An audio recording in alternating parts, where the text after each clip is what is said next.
Diving right into some more complicated restoration stuff. Here we have a gorgeous Star Maxwell cleek, which I've used an awful lot, weighted up beautifully, love it, but it's got a split in the shaft, which I have saved at various different times and just padded up, as you can see there, and tried to make it work, but it now isn't actually behaving as it should do. This club will be donating the shaft. Nice head, but I just never got on with it for some reason. Couldn't get the flight right. Didn't really do what it should do. Probably had a little bit too much loft on it. Tried to bang a bit off, but no, didn't quite behave in the right way. As you see, also these are so good because they've got this little shallow faces. The weight on the bottom, that is a really lovely club that I need to get more use out of. So we are going to try and swap the shafts over. I should have said that in selecting the donor shaft, then obviously you need to make sure it's long enough, right? You can extend them, you can shorten them, but it's normally best just to find something that's in the right space and it's a decent bit of hickory. The other thing to look out for is the diameter around here. Sometimes it can be too narrow. You don't want it sort of not sitting as flush as you'd like in your club that you're going to put in the other end. I've got little calipers somewhere, but you can also just use a bit of thread to wrap it around and check you've got it in the right sort of ballpark, that you can either put a bit of whipping on or you can either sand it down a little bit. I try and be, I'm not very scientific about that. Then the next worst, the worst bit of any of hickory golf is finding these shaft pins, and that takes a bit of work, so we'll show you how to do that as the next step. First things first, what is a shaft pin? You can see here on a 1960s model where they were still using them for steel shafted clubs. They would put the shaft, into the club head. They would glue it in, but the glue wasn't quite good enough, so they'd put a shaft pin through the lot. Drilled through, that will go through the club head, through the end of the shaft and then out the other side. And you keep it, it's all smoothed off at the end. It's perfectly, it's perfectly smooth to the touch. It's not a problem. They would obviously also do this on the older hickories, but no, I can't see anything there yet. Not at all. So then you've got to get your wire wool out and you just buff it down. You can get a little bit of metal on it, anything you can to just try and find out where that pin's going to be, because it will have been very similar metal. It would have gone through possibly over 100 years ago, and they've done a lovely job of making sure it sits flush and it completely disappears. I have found where the pin is on this one by just going through that process of just just using the wire wool and just trying to slowly abrading back until you can start seeing the edges of a circle there, which I've then very, very quickly got a biro on to show where I'm gonna try and remove the pin, which is the next step. Sometimes you've got to go outside into the daylight. You've got to come back under fresh lights, back into the daylight, and just keep going until it reveals itself. As I've been lucky on that one to have found it, and I've got to do it again on this one.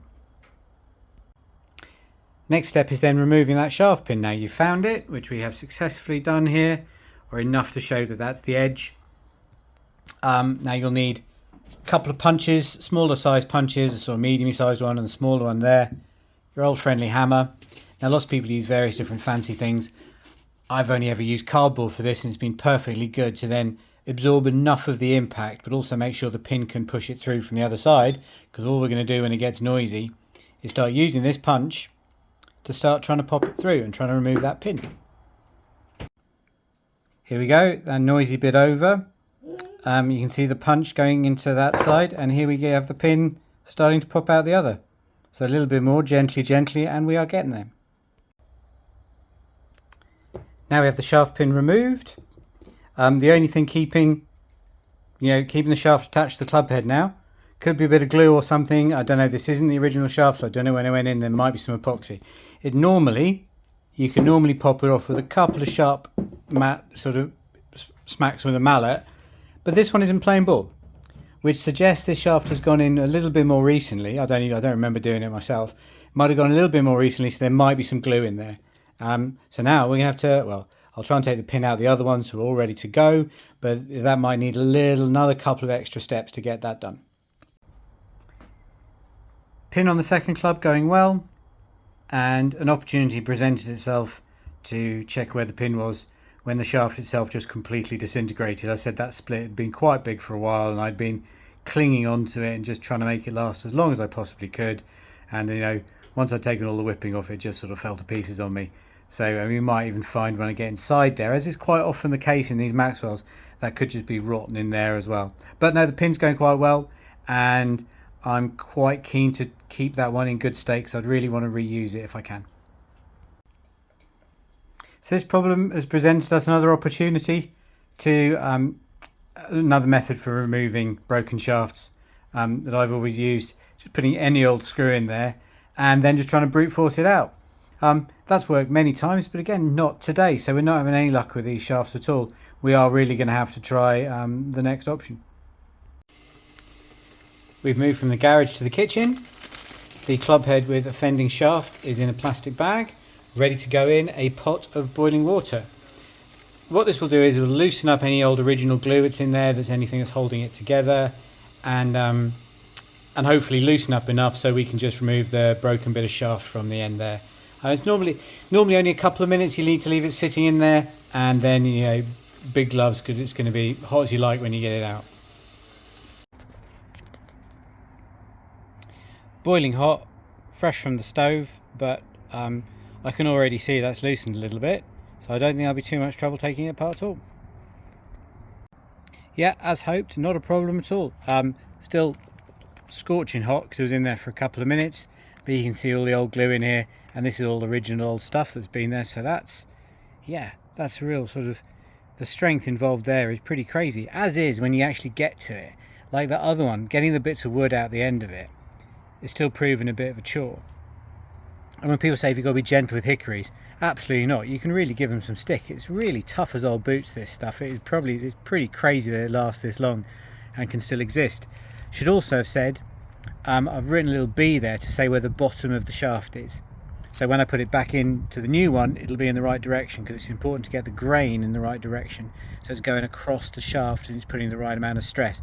So that would have been a very important, and can show you down the end of you can see down the grip end of the club the way the grain's going, to make sure it can bear the flex of impact in the right way. So it's being a bit stubborn, so it needs to go back in the pan.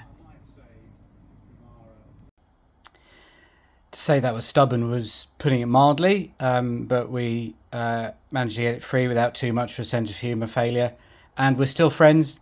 So I'm going to go and try now. Part 2 will be sorting out the shaft to go in the head, which I'm probably going to give a bit of a recondition, because it's been through quite a bit over the years, not least the most recent trauma of having to get the shaft out of it. But fair play to Gibson's of Kinghorn. They made clubs, they made them well.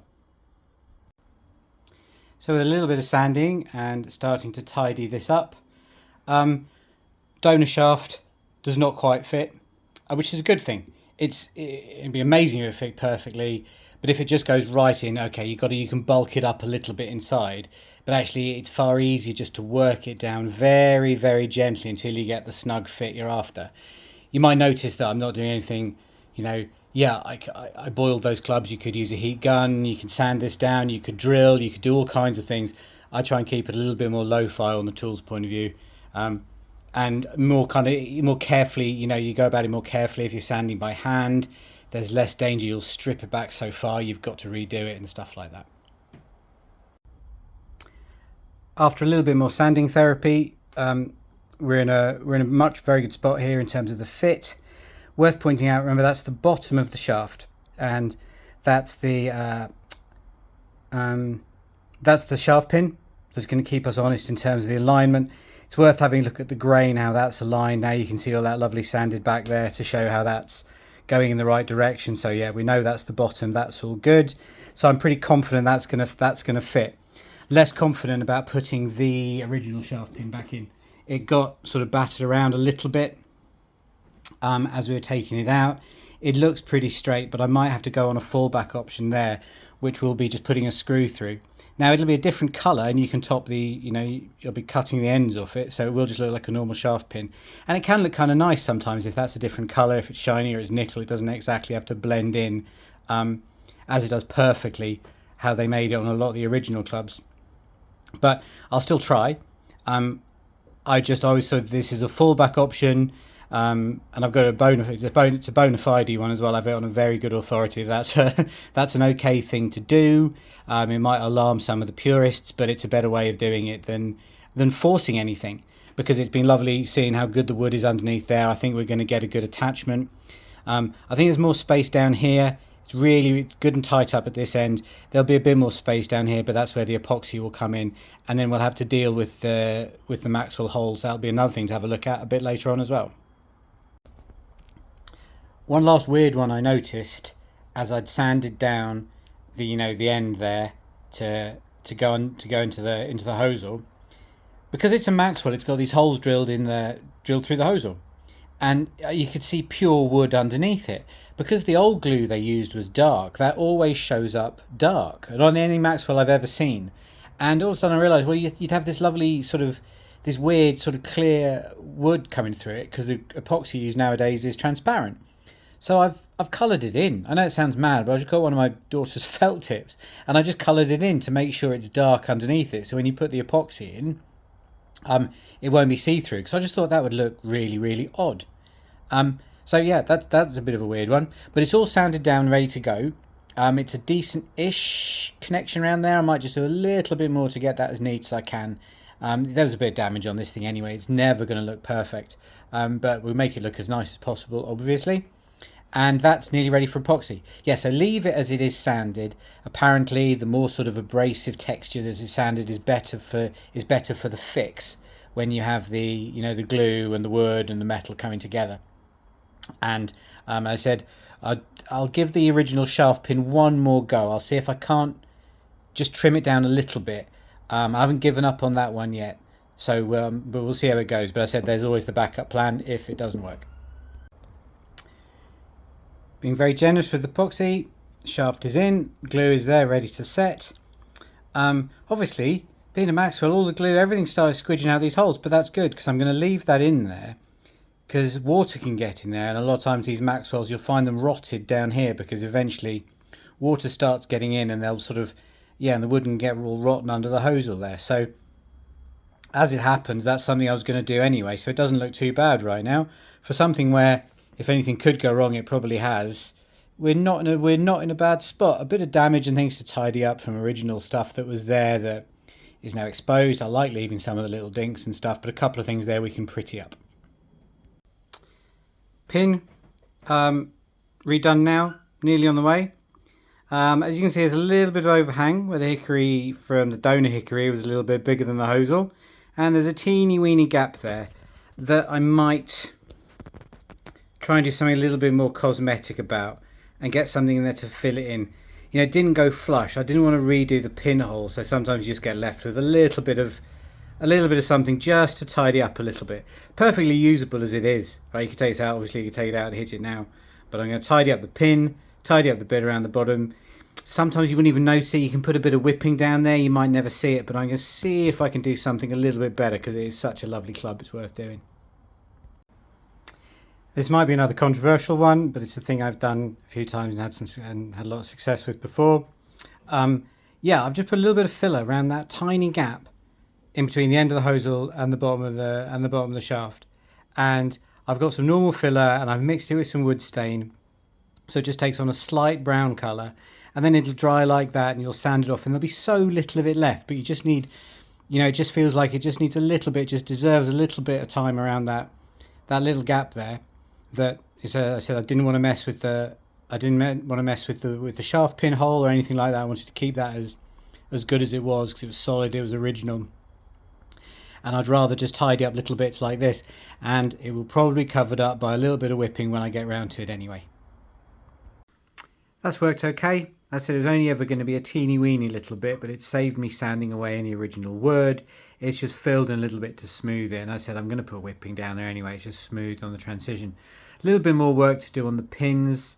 I've changed my mind a bit. I was going to polish up the whole head, but because there's some really nice or natural patina left over here, I might use the old gun blue and give that a go to try and actually tarnish the bit that's needed all the work on it around the neck, to at least try and match it up. After one round in the rain and a bit of time outside, it'll all change anyway, but It might hurry, it might sort of speed up the process a bit. Finally, here we are, reshafted, ready to go, whipping done. For something that was a real, looked a real effort at some stage, that's actually, come back from the brink a bit there, and hopefully showing the kind of challenges you might find as you go along working on Hickory clubs. And some of it is just, working out what to do next, and necessity is the mother of invention. You just got to find out what works, because, well, we will then see if it works, and we'll get that out to the course sometime.